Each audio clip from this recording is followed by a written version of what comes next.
എല്ലാവർക്കും class time സൊല്യൂഷൻസിലേക്ക് ഒരിക്കൽ കൂടി സ്വാഗതം. ഇന്ന് നമ്മൾ പഠിക്കുന്നത് സ്റ്റേറ്റ് സിലബസിലെ 10ാം ക്ലാസ്സിലെ ഹിന്ദിയാണ്. നമുക്കിപ്പോൾ റിവിഷൻ്റെ ഒരു കാലഘട്ടമാണ്.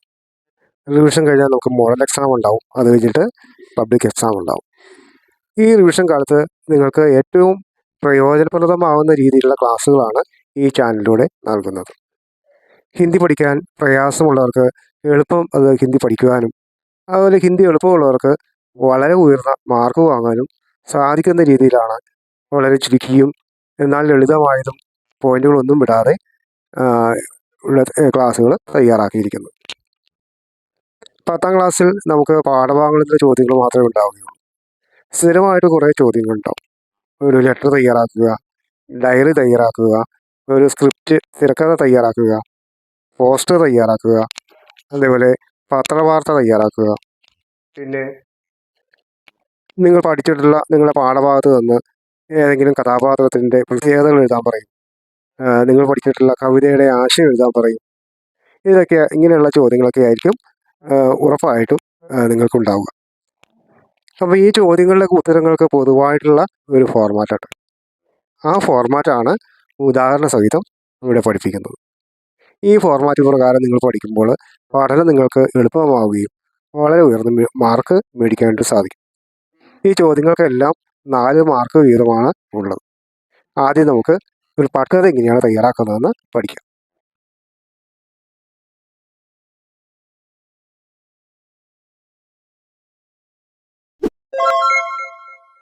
ഒരു പട്കഥ എന്ന് ഹിന്ദിയിൽ എഴുതുന്നത് ഇങ്ങനെയാണ്.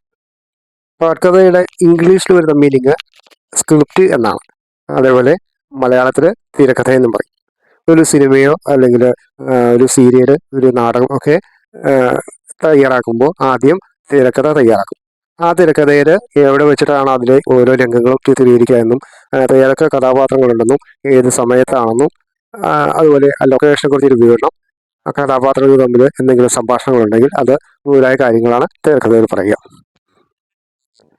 അപ്പോൾ തിരക്കഥയിലെ ഒരു ഫോർമാറ്റ് നമ്മൾ പഠിക്കേണ്ട ഫോർമാറ്റ് ഇതാണ്: സ്ഥാൻ, സമയ്, പാത്ര, വേഷഭൂഷ, വിവരൺ, സംവാദ്.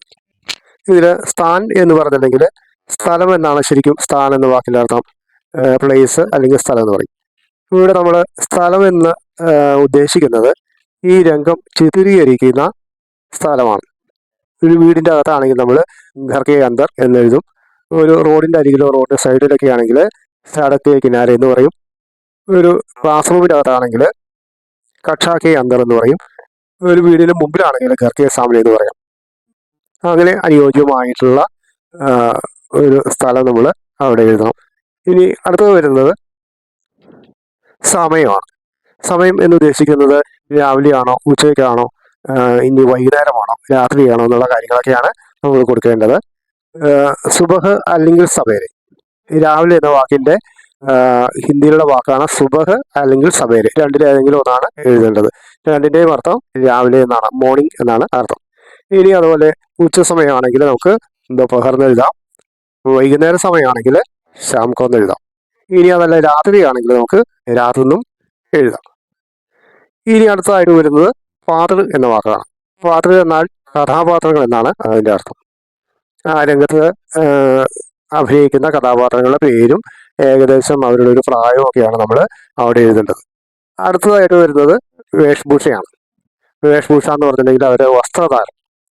അവർ ഇപ്പോൾ ഒരു ഷർട്ട് ധരിച്ചിരിക്കുന്നതാണെങ്കിൽ കുർത്ത, ഷർട്ടിന് കുർത്ത എന്ന് പറയാം. ബ്ലൗസാണ് ധരിച്ചിരിക്കുന്നത്. ഒരു സ്ത്രീയുടെ കാര്യം പറയുമ്പോഴാണെങ്കിൽ അവർ ഒരു ബ്ലൗസ് ധരിച്ചിട്ടുണ്ടെങ്കിൽ അതിന് ചോളി എന്ന് പറയാം. ഇനി പാൻ്റ് ആണെങ്കിൽ പതലൂൺ, മുണ്ടാണെങ്കിൽ ധോത്തി, ഒരു ചുരിദാറാണെങ്കിൽ ചുടിദാർ, അതേപോലെ സാരിയാണ് ധരിച്ചിരിക്കുന്നതെങ്കിൽ സാരി.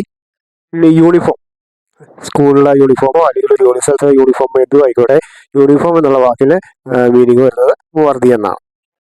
ഇനി അത് കഴിഞ്ഞിട്ടുണ്ടെങ്കിൽ നമുക്ക് ഒരു വിവരണം തയ്യാറാക്കേണ്ടത്.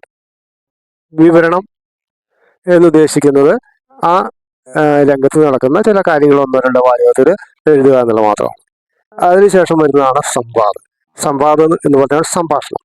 ആ രംഗത്ത് വരുന്ന കഥാപാത്രങ്ങൾ തമ്മിലുള്ള സംഭാഷണമാണ് അവിടെ എഴുതേണ്ടത്.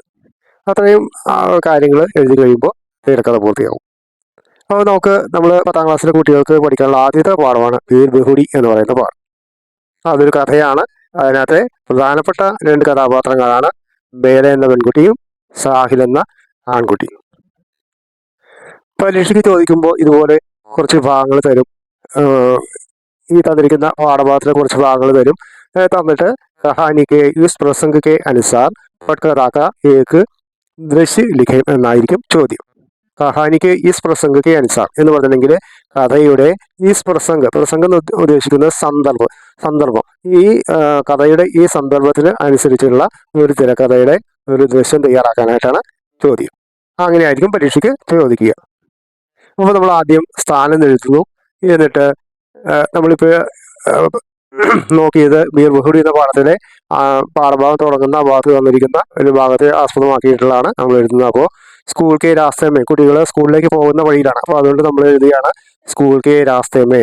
അത് കഴിഞ്ഞ് സമയം എഴുതുകയാണ്. നമ്മൾ ഏകദേശം സമയം എഴുതുകയാണ്. സുബഹ് 9 ബജെ, രാവിലെ 9 മണി.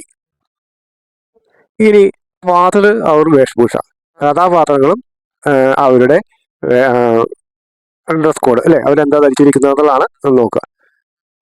ബേല കരീബ് 11 സാക്കിയിലിടുക്കി. ബേല എന്ന് പറഞ്ഞിട്ടുണ്ടെങ്കിൽ കഥാപാത്രം പെൺകുട്ടിയുടെ പേരാണ് ബേല.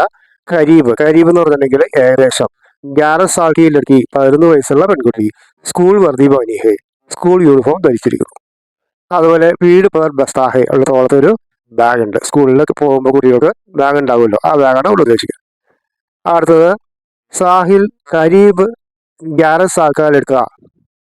സാഹിൽ എന്ന് പറയുന്ന അടുത്ത കഥാപാത്രത്തിന്റെ പേരാണ് പറയുന്നത്, കാര്യമാണ് പറയുന്നത്. പേര് വന്നു, അതേപോലെ അവരുടെ വസ്ത്രധാരണത്തെ കുറിച്ച് ഇവിടെ വരികയാണ്. കരീബ് 11 സാക്കാലെടുക്കുക, 11 വയസ്സുള്ള ആൺകുട്ടി. സ്കൂൾ വർദ്ധി പകനിഹെ, സ്കൂൾ യൂണിഫോമാണ് ധരിച്ചിരിക്കുന്നത്. അതേപോലെ വീട് പേർ ബസ്താഹെ, അതിന്റെ തോളത്ത് ബാഗുണ്ട്. അടുത്തത് നമുക്ക് എഴുതേണ്ടത് ഒരു വിവരണമാണ് തയ്യാറാക്കേണ്ടത്.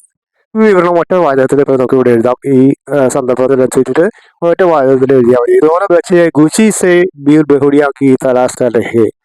2 കുട്ടികളും, അതായത് ഈ ബേലയും അതേപോലെ സാഹിലും വളരെ സന്തോഷത്തോടെ ബീർ ബഹുടിയാവിലെ ഇങ്ങനെ തിരിഞ്ഞുകൊണ്ടിരിക്കുകയാണ്. എവിടെയാണ്? മണ്ണിൽ തിരിഞ്ഞുകൊണ്ടിരിക്കുന്ന ഇവിടെ കൊടുത്തിരിക്കുന്ന ചിത്രത്തിൽ തന്നെ ആ രംഗമുണ്ട്.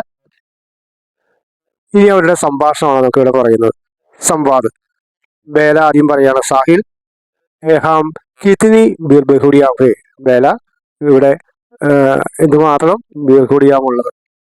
അപ്പോൾ സാഹിൽ പറയാണ് മേനെ ദേഖ, അതെ ഞാൻ കണ്ടു. ഞാൻ കണ്ടു. ബേല പറയാണ് വീണ്ടും ദേഖോ സാഹിൽ ഏ കിത്തിനെ സുർഖ് ഹേ.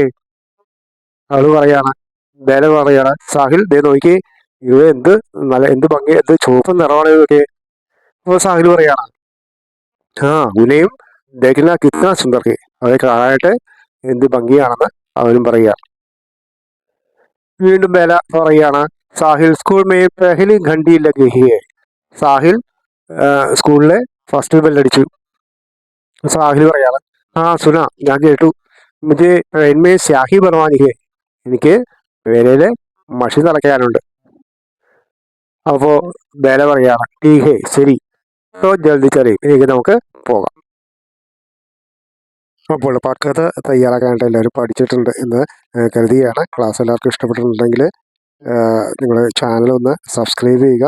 അതുപോലെ നിങ്ങളുടെ പ്രിയപ്പെട്ടവർക്ക് ഒന്ന് ഷെയർ ചെയ്യാനും മറക്കരുത്. അതുപോലെ നിങ്ങളുടെ അഭിപ്രായങ്ങൾ എന്തെങ്കിലുമൊക്കെ ഉണ്ടെങ്കിൽ അത് കമൻറ്റ് ബോക്സിൽ രേഖപ്പെടുത്തുക. ഒരു ക്രാഷ് കോഴ്സ് നടത്തുന്നുണ്ട്. ഒറ്റ തവണ 99 രൂപ ഫീസ് അടച്ചുകൊണ്ടുള്ള ഒരു ക്രാഷ് കോഴ്സ്. അത് ഹിന്ദിക്ക് വേണ്ടിയിട്ടുള്ളതാണ്. ഒറ്റ തവണ മാത്രം പൈസ അടച്ചാൽ മതി. ഈ SSLC എക്സാമിനേഷനോട് മുന്നോടിയായിട്ട് നടത്തുന്ന ഒരു കോഴ്സാണ്. താല്പര്യമുള്ളവർ ഇവിടെ കൊടുത്തിരിക്കുന്ന നമ്പറിലേക്ക് വാട്സാപ്പ് ചെയ്യുക. മറ്റ് ഡീറ്റെയിൽസ് അപ്പോൾ അതിലൂടെ അറിയിക്കുന്നതാണ്. അടുത്ത ക്ലാസ്സിൽ വീണ്ടും കാണാം. എല്ലാവർക്കും നന്ദി. Thank you.